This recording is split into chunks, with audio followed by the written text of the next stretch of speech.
welcome to this edition of AWTC Presents HERstory, a series where we profile our AWTC members. I'm your host, Cecilia Sepp, and I am an AWTC member and volunteer currently on the marketing committee.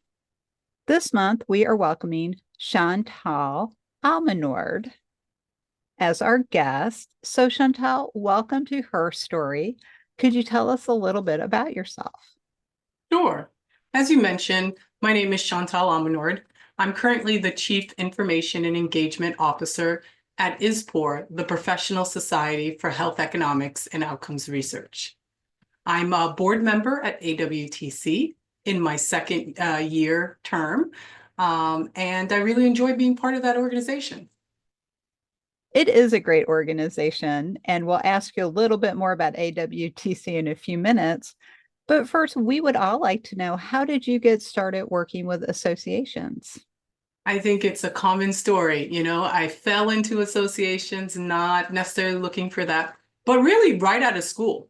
My first association position was my first full-time with benefits position out of college.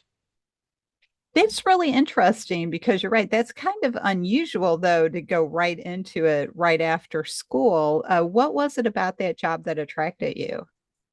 Well, I think one thing was coming into the DC area, and this is the home for associations. And so a lot of the positions that we were looking at, at that time, it's government, it's associations, law firms, and those are the things there. It was nerve-wracking, right? The first job out of school. So I kind of was like, okay, this seems good. I I fit. At the time, my thinking was, work for a year or two and then go back to school. So I was kind of looking, I wasn't necessarily looking for a career beginner. I was looking for something to do in the meantime, So as you're getting on with the next chapter, I Yes. think we can all relate to that. Can you tell us about a time you felt really good about your work? I can, and I feel really good about my work right now. As I did in my previous organization, I think one of the things that shifted for me was going into the healthcare and the kind of do-good organization. Previously, I was at the American College of Obstetricians and Gynecologists, and now at HERstory. The mission of the organization is something that really matters to me, whether it's women's health or global health care and making it affordable, effective, and accessible for all is a lofty, lofty goal, but really important. So I think that makes me feel even better about what I'm doing. But on the technical side of things, I'm kind of truly a nerd with it. So as long as it's like new and exciting and bringing change, I like being the leader of change and, automating, simplifying, making things so much better, organizing a mess is one of the things I really like to do. So I enjoy that. I enjoy my work. I don't find it boring. I think things where you're doing the same thing again and again, is the kind of thing I don't want to get into, that monotony. So when it's interesting, it's fun to me, and it keeps me going. And I think that's what we all want, is a challenging job that keeps our interest. Right. So my next question is about your career journey. So what advice helped you in your journey, in your career as a woman in technology? I have to say, when I was younger, and especially since I kind of fell into IT as well, that wasn't my initial, in that time period while I was waiting to go back to school, is when I fell into IT. It wasn't the original track that I was on. And I have to say, when I was younger, and perhaps when I needed it the most, I didn't get that advice. I didn't get that guidance. I didn't have anyone to turn to or lean on professionally. So but later on in life, when I started to make my way and sort of network and forge some relationships, um, I I got an advice from someone who we were discussing kind of like the imposter syndrome of like, oh, I walk into the room, I'm the only woman or one of few, and it doesn't, and it's very simple. She just said to tell yourself, to remind yourself, I belong here. I worked to get here. And I wouldn't be in this room if I didn't earn my way. And it's something I think about all the time. Anytime those little, feelings in your stomach and, that those kind of nerves that like, no, nope, I belong here. It's not, something where like, oh my gosh, everyone's going to wonder why is she here, and those were the feelings that kind of kept me from being too involved in the community when I was younger, because I was kind of like, oh, they're all super smart or they're all this. And I'm just the person who fell into IT, and so that kind of kept me from blossoming in a sense of being involved in the community, speaking and doing those things. It held me back from that. So I always think of that when someone does ask me about advice, because it really did get me to kind of open up, go out there and work on it. Right. Because it didn't come to me naturally as far as networking and, being in a room in front of people. And I continue to work on it and, made my way that way. So that's a piece of advice I still think about when those feelings kind of creep in. Oh, and that's great advice. I'm Yeah. glad you shared that. I think we all have a better time of it in our career when we realize everyone else in the networking reception is just as shy as we are Yes, for sure. about talking to other people. So, looking toward the future of associations, where do you see technology leading associations as we move ever deeper into the 21st century? Right.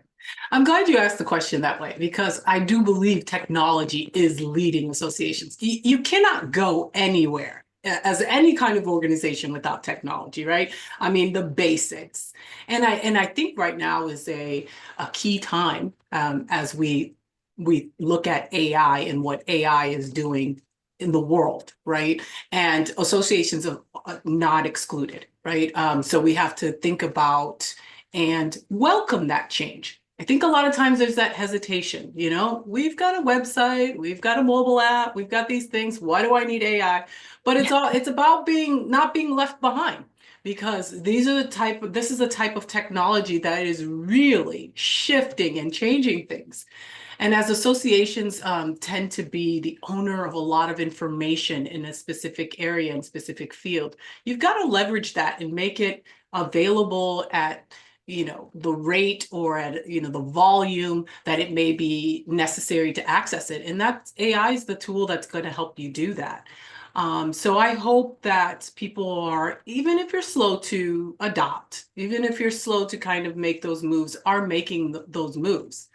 So technology, it's leading, it's necessary, and it is the leading force. And in this market, I think you find a lot of times you're seeing emerging the for-profit businesses that are kind of encroaching on association space, what they traditionally have offered, what associations traditionally have offered. And if you're not staying at the pace as the for-profit market, you're going to really be left behind. So I think AI is the thing right now. Everyone's talking about it. I know we roll our eyes because, it's the conversation all the time, but it isn't like, I've heard that every association's jumping on it. So I think it's worth mentioning to make sure that people are paying attention and adopting and learning even and upskilling, because that's important too, is changing the skills that are of the resources you have to understand, take advantage, and put to work those new technologies to advance the organization. I'm glad you used artificial intelligence because that is definitely the thing we're all dealing with, and it is everywhere. Yes. And it is the natural progression in technology communication and information management, from broadcast fax to email to websites. And those were all new at one point too, Yes. and caused similar upset. I think where people get distracted by AI is because it's so far reaching. Mm-hmm. It's in everything. And so I agree with you. That's an excellent point. So let's move on to talking about AWTC. Now you're in your second year on the board, as you mentioned. So what do you like best about AWTC? So AWTC is really the thing I've been looking for. I mentioned it before. I didn't have the cohort, the team, the tribe to rely on professionally. And from the first time I interacted with AWTC, I was like, oh my gosh, these are the people I've been looking for. And I've tried other groups, whether it's regional and this and that to try it, and it didn't seem to give me that feeling of home that AWTC does. There are great, great women and men who are allies are involved with that organization. They're willing to take time to give advice, professional, technical, and I also like giving back because I still think of the time of that young version of myself that was looking for that. I always am willing to give back, and it's one vehicle of which I can and do. But I think it's that safe space, like there's no stupid question, and that no matter where you are in your career, everybody's experiences and lessons can help someone else. It isn't about like an older person helping a younger person. Everyone's experiences are valuable and can help someone who's facing that particular thing for the first time. That's a great point. Thanks for bringing that up because everybody has experience. It's just how much. Right, right. And I agree with you. That's perfect. And that's a good description of AWTC that you just gave. And so my last question is this. You're a board member in your second year. You've been a member for a long time. Why do you think someone should join AWTC and get involved in AWTC? Yeah, AWTC is a great organization. And what they stand for and what they're doing is very necessary. Supporting women in technology in association space. Why someone should get involved? To help carry out forward that mission, sure, but even for your own self, your own personal development, an opportunity to speak, learn, get involved in the community, to share your own experiences and also get back. I think if you talk to anyone across AWTC, both the women and the allies alike are taking away from whether it's AWTC Advance or one-on-one conversations with people, the formal programming or just one-offs because you met someone there and you had a great conversation. So the ability to give and receive professionally and developmentally is a great thing and is what AWTC really is giving as they move that mission forward to advance women. Mhm. Yeah. Oh, that's a great endorsement. And I know you're not just saying that because you're on the board. No, not at all. It's what I believe. Like literally, the AWTC is the manifestation of what I was looking for all those years, and I would sign up for different groups and different things, and it wasn't quite the home and the safe space that I did find with AWTC. And I was kind of like, where's this? What? Where have you been? How did I miss this? Where have you been So hiding? yeah, it's very, very necessary. And I think, when I hear other people and I see that they have the same sentiment, the same feeling, I'm like, okay, this is a powerful thing. It is a wonderful organization. I agree. So, Chantal, I want to thank you for joining me for this edition of AWTC Presents Her Story. Thank you for having me. It's been a great conversation. Yes, it has. Thank you. You're welcome. And thanks again, everyone, for joining us for this edition of Her Story. If you'd like to learn more about AWTC and why we like it so much, go to our website, awtc.tech. Check out our events page. We have a variety of in-person and virtual events that many of them are no charge. Look for information about our next AWTC Advanced Conference, which is my personal favorite conference now. I've been twice. It's great. Check that out. We also do regional events that will be promoted on our website. And you can sign up for the contact list or fill out our membership form AWTC is the most valuable no-fee membership on the planet, so please check it out. So thanks for joining us, and we will see you next time.